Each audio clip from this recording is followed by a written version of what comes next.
What up, brothers? Welcome back to Throwing Hands. Daniel and I are back. It's been a couple days since the last fight night. Oliver Silva, lots to talk about. Daniel, how you doing? Doing great, Jacob. How about yourself? I'm doing all right. But before we get into fighting, we're going to talk about how much of an idiot you have to be to to break into John Jones' house. I don't know if you heard, but someone tried to break into John Jones' house, and John Jones chasing with a shotgun. I don't think there's more terrifying things out there. What do you have to say to that? Yeah, there's not a lot of choices you can make worse than breaking into John Jones's house. So for the people that did that, make better choices, reconsider your life, and recalibrate some things that you're doing every day because you are among the least intelligent people that I have ever heard of. You heard it here, folks. So we're just gonna get right into the swing of things. Bobby Green versus Thiago Moises. I thought Bobby Green won this fight. I don't see how Thiago Moises won this fight except maybe based off ground control. But Bobby Green was, he's looking good in his older age. I'm very surprised. I'm very pleased to see that he's doing well in his old age. What do you have to say? Make of this matchup? Yeah, this was an interesting one. Again, Bobby Green continues to look good even as he gets older and even as he sort of falls out of high-end contention in this division. But nonetheless, I agree. I think he won this fight. Thiago Moises, more power to him. Picks up the upset win here. It would have to be ground control because when you look purely at the numbers, he got dominated on the feet and had an equal number of takedowns on an equal number of attempts. So again, you can look at Thiago Moises' ground control, but in terms of a well-rounded fight, Bobby Green won this on the feet. And while he probably didn't win it overall on the ground, it was enough of an even fight there that I think this one should have gone to him by decision. Nonetheless, not to take away anything from Thiago Moises. He fought a good fight, but I just think this was Bobby Green's fight to lose, and I don't think he did. Definitely. So we're going to talk about what's next. Thiago Moises, he's very young. He's looking good. He beat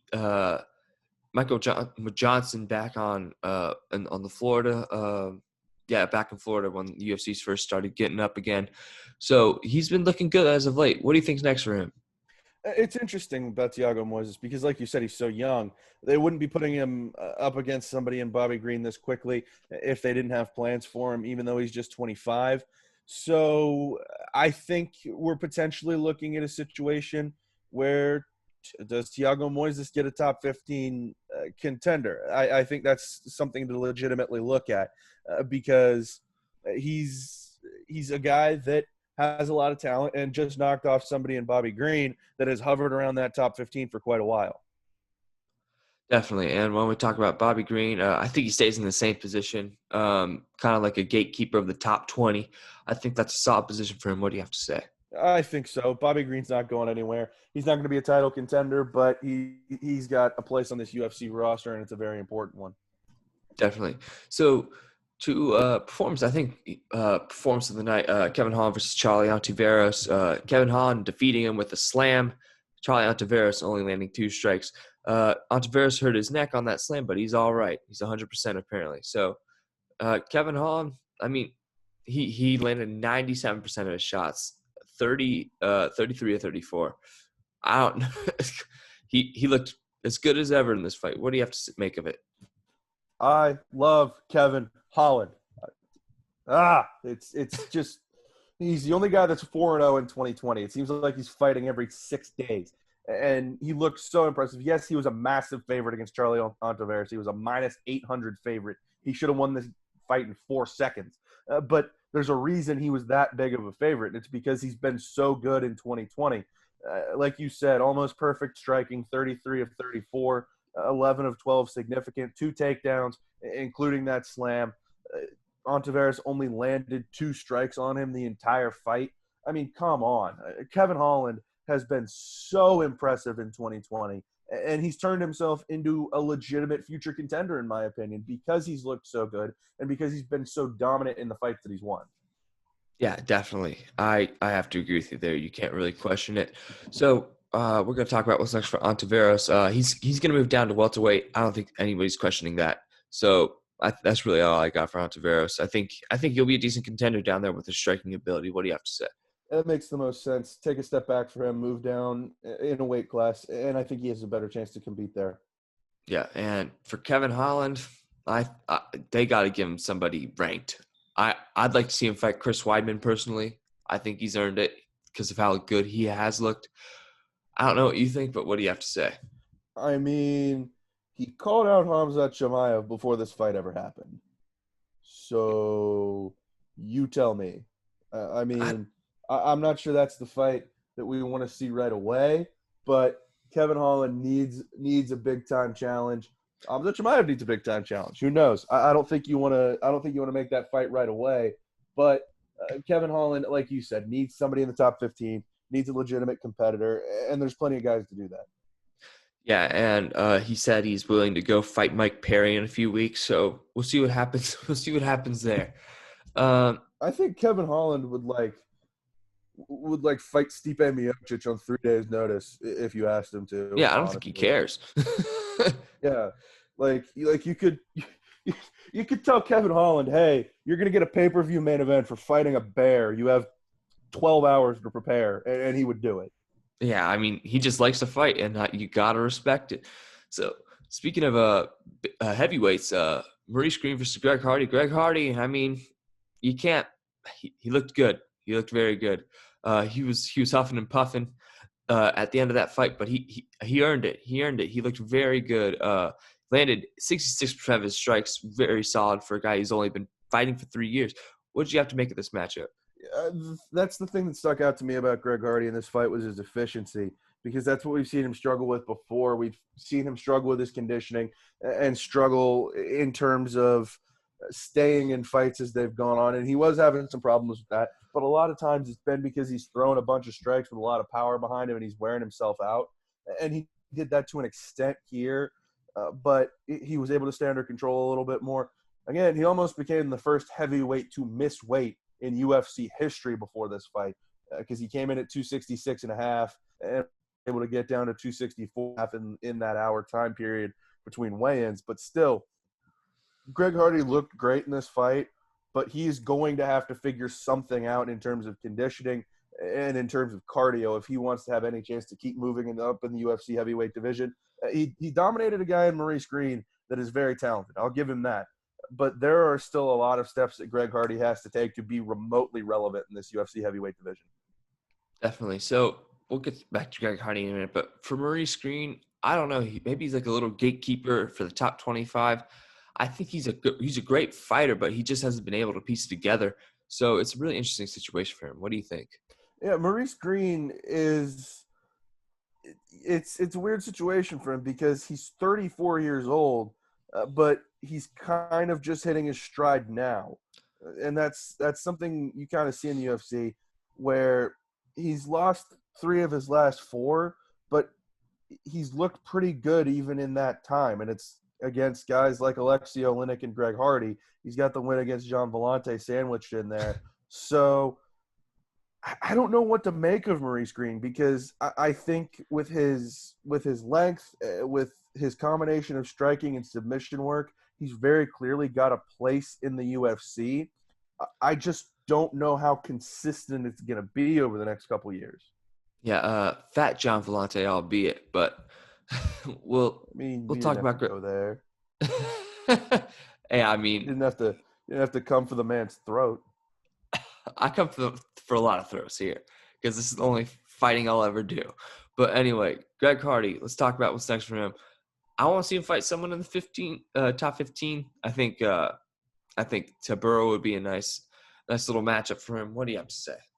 I think so. I think Greg Hardy is going to need to take a step forward at some point. This seems like as good a time as any. Who that would be, that's not my decision, and it's not a decision I probably would want to make, just because he's so divisive and has honestly just had so many things go on other than just his fighting, even since he's been in the UFC. So Greg Hardy's always tough to match make for. but it always makes for ratings when you do. So I don't think it's going to be hard to set him up with a fight against somebody in the top 15. Who it would be, I think that's going to be a little more of a careful selection. Yeah, I agree with you there. That's a good assessment. To the co-main event, Bryce Mitchell versus Andre Fili. Bryce Mitchell, he's legit. I'm convinced he landed 74% of his strikes, 46 half of those, just about half of those were significant. Andre Fili claiming he's the better grappler, but that clearly wasn't the case. Bryce Mitchell, he might be the best grappler in the featherweight division. What do you have to say make this matchup? Oh, Bryce Mitchell's so good, man. Like, don't say you're a better grappler than Bryce Mitchell because, like, unless you're Khabib Nurmagomedov, you're not. That's the thing. Unless you're a very select few number of guys in the entire world of mixed martial arts, you're not a better grappler than Bryce Mitchell. So don't say that you are. That's the biggest thing for me. And then you have this situation where Andre Fili, who's a talented guy, who's a top 15 guy, comes in and tries to make a statement against Bryce Mitchell, who is coming up so quickly and is making these opportunities for himself. And honestly, Bryce Mitchell didn't finish him, but he was in control of this fight for 3 rounds, whether it be on the ground or on the feet, landed 100 total strikes in a 3-round fight that spent a lot of time on the ground. I found that to be really impressive. So, yeah, Bryce Mitchell looked great, continues to be an outstanding prospect, and continues to take a step forward with a top 15 win. Yeah, speaking of taking steps, Andre Fili's been taking a step back lately. I just don't. He says he can compete for a championship again. He I thinks he disagree. can't. I completely disagree with that. But yeah, it's an interesting situation for Mr. Fili. Maybe a top 15 gatekeeper for the rest of his career. That's where I see him being. Yeah, I can't disagree with you there. He's at a point in his career arc where he's starting to backslide, and you don't see guys bounce back into title contention very often when they start into this part of their career. Definitely, the only one I can think of that's done that is Jan Blachowicz, and I Exactly. mean that's a whole nother animal. But let's talk about Bryce Mitchell real quick. I think I think he's the future of this division. I genuinely do. I think give him a couple years and he's the champ. Because I mean, this might be the most stacked division. I mean, Cater's 6, and then if you go down after that, absolutely stacked. So I think we could see him fight somebody in the top 10, maybe Arnold Allen. He hasn't fought in a while. So what do you have to say? I think I would agree with you there. Somebody in the top 10 would probably be next for Bryce Mitchell. Would it be too far of a step forward to say that? I don't think so. I'm not necessarily saying he would win that outright, but I think you need to get him matched up against somebody that is a legitimate top 10 contender. You mentioned Arnold Allen. Honestly, it might be too much of a test just because of how violent and how difficult to deal with he can be. But I would not be against seeing a Bryce Mitchell Jeremy Stevens fight just because that's such a mix of styles between those two Yeah, guys. With Jeremy Stevens just being a pure, all out, knock your head off striker, and then you have Bryce Mitchell as a grappler. Again, I'm not sure that's a fight you make because in Jeremy Stevens' last 5 fights, he's got 4 losses and a no contest. But I'm not sure. I'm not sure. That would be an interesting mix of styles for me. That would be a fight that I would want to watch just to see what happens with it. But I agree. Bryce Mitchell gets somebody in the top 10 and gets the opportunity to really stake his claim to a legitimate contendership in that division. definitely. So to the main event of the evening, Uriah Hall versus Anderson Silva. Uriah Hall did his thing here. Hit him with that. I think it was a left to the temple. Put Anderson down the ground, and he finished it there. Um, it was sad to see, honestly. I don't like seeing someone as great as Silva just get beat up like that. Um, yeah, what were your thoughts on this one? This was as emotional a fight as you're going to find, I think, because Anderson Silva, for so many people, fighters and fans, Uriah Hall included, meant so much and honestly was the gateway for so many people into mixed martial arts. For this to be the end of the line, I think is very emotional for a lot of people. And you could tell it was very emotional for Uriah Hall after this fight. And I think that's a special kind of thing that you see in sports where you have situations like this where sometimes the greatest don't go out on top. And that's what happened in this fight. But nonetheless, I think you saw throughout the fight and after the fight the respect and honestly the love that mixed martial arts, the UFC, Uriah Hall, everybody that was out there has for Anderson Silva and will continue to have for him even after he finishes his career. So while he did not go out on top, he did end up, losing by TKO to Uriah Hall in this fight. I think it was a fitting end for Anderson Silva. Would you like to see him win? Yes. But with the way things worked out for him, I still think this was an ending that, while not necessarily the most successful for him personally, I think could be said to be a very satisfying one, particularly in the eyes of fans, particularly in the eyes of other fighters, to see him go out against somebody in Uriah Hall that was so obviously inspired to do what he does by Anderson Silva and by what he did in the UFC during his time as the champion of that division. For sure. So we're going to get to Anderson Silva's legacy in a hot minute, but let's talk about Uriah Hall. Anderson said he's going to be the champ. I have to respectfully disagree. I think we could see him maybe fight Gastelum next. I think that's the matchup to make. What do you have to say? I think so. I think Uriah Hall is definitely somebody to not be messed with in this division. So yeah, I think he's certainly got a position. I think a Gastelum matchup would be a very interesting one to see. All righty. Well, that does it for reviewing this part. But let's talk about legacy here. What Anderson Silva leaves behind is something incredible. I mean, yes, he did test positive for drugs. I mean, who didn't back then? But you could argue he's the best. I wouldn't shame you for that. So, what are your thoughts? I think that Anderson Silva is one of the greatest of all time. Again, you can talk about the drug test. You can talk about him having positive drug tests, but nonetheless, he is one of the greatest fighters of all time.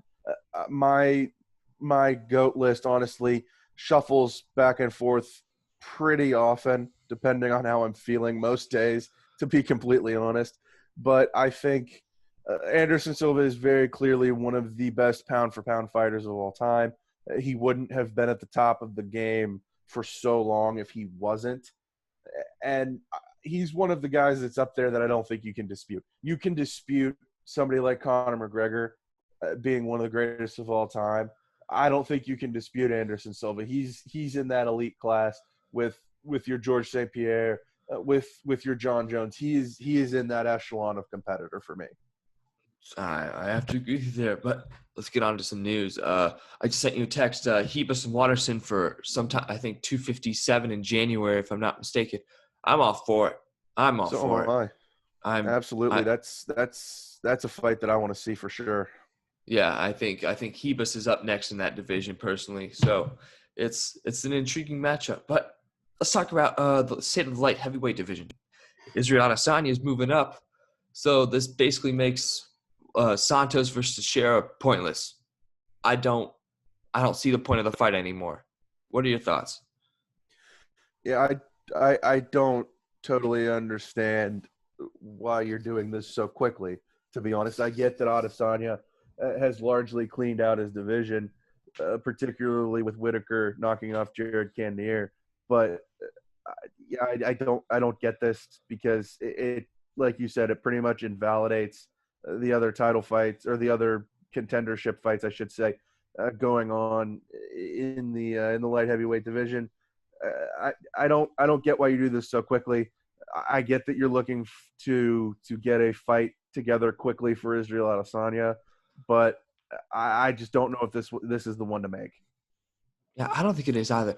And so we have Prochaska versus Reyes in February, and Santos and Teixeira next week. And they don't know when Adesanya or Blachowicz is going to fight.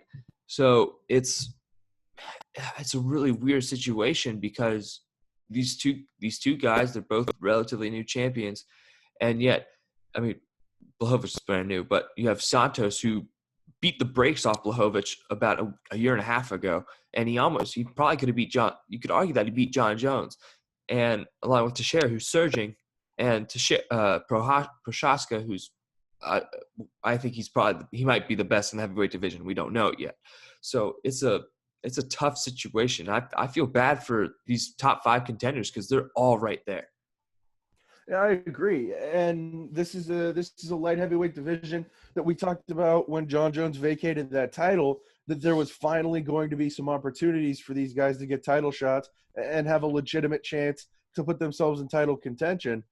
But now you just have Israel Adesanya stepping up and taking that title shot instead to take on Jan Blachowicz. So we talked about how this light heavyweight division was going to open up a little bit more and have more opportunities for upward mobility with John Jones out of there. And instead, the UFC has just decided to continue to try to make these title versus title super fights when there's really no demand for it. I mean, I looked at my Twitter feed and it came across that Israel Adesanya was going to fight Jan Blachowicz, and I was like, who?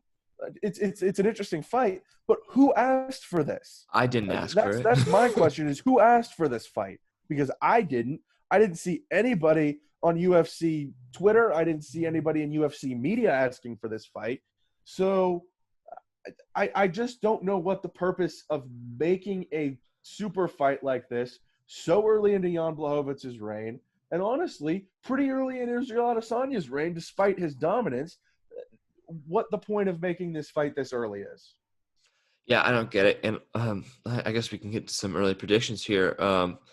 I also think Blachowicz would beat the brakes off Adesanya. I think if Blachowicz just gets a hold of him and brings him to the ground, it's over. And Blachowicz has a similar reach to Adesanya, as he only has an inch disadvantage, if I'm not mistaken. So it's not. I think Blachowicz is experienced enough that he keep the distance within range. So it's an interesting matchup. I'm all for it. Yeah, I think Blachowicz would obviously have an outstanding chance to beat Israel Adesanya because he outweighs him by a good bit and is going to have that reach similarity. So if anybody is going to get in tight and beat Israel Adesanya, it's going to be Jan Blachowicz, which he should because he's a 205er and Adesanya fights at 185. He's the champ. They're both champions, and you would expect the guy from the higher weight class to be able to take care of the 185 guy in this situation. Obviously, Israel Adesanya, we've doubted him before, and he's proven us wrong. But I think Jan Blachowicz, in terms of power and in terms of just general aggression, may be a bridge too far. Yeah, and the odds were just released. Adesanya is listed at minus 300, and Blachowicz is at plus 250. So it's hammer the Blachowicz money. Holy crap! He's a 2-1 underdog. Yep. Take your life savings and put it on Jan Blachowicz. That might be a little too radical, Daniel. But I mean, come on. I mean, you know, I like Israel Adesanya, but I'm not taking him as a 3-1 favorite against Jan Blachowicz. No, I'm not either. But there's one more piece of news I want to discuss. When Trevin Giles back in August, he passed out before his fight with Kevin Holland. His heart stopped on the way to the hospital. I saw that. That's really interesting. That's terrifying. That is terrifying. Oh, damn. That's sad to see, but it's good to see he's back up on his feet. Yeah. Absolutely. Do you have any other news that you want? He's already back. Yeah, definitely. Do you have any other news? There's nothing that comes to mind right away for me, so I'm good to go. I'm good to go too. Danny, I want to thank you for coming back on. Yes, sir. Absolutely. All right, guys. We'll see you tomorrow for an interview with Carson Hardman, who's fighting in the XFC tournament, welterweight tournament. So see you then.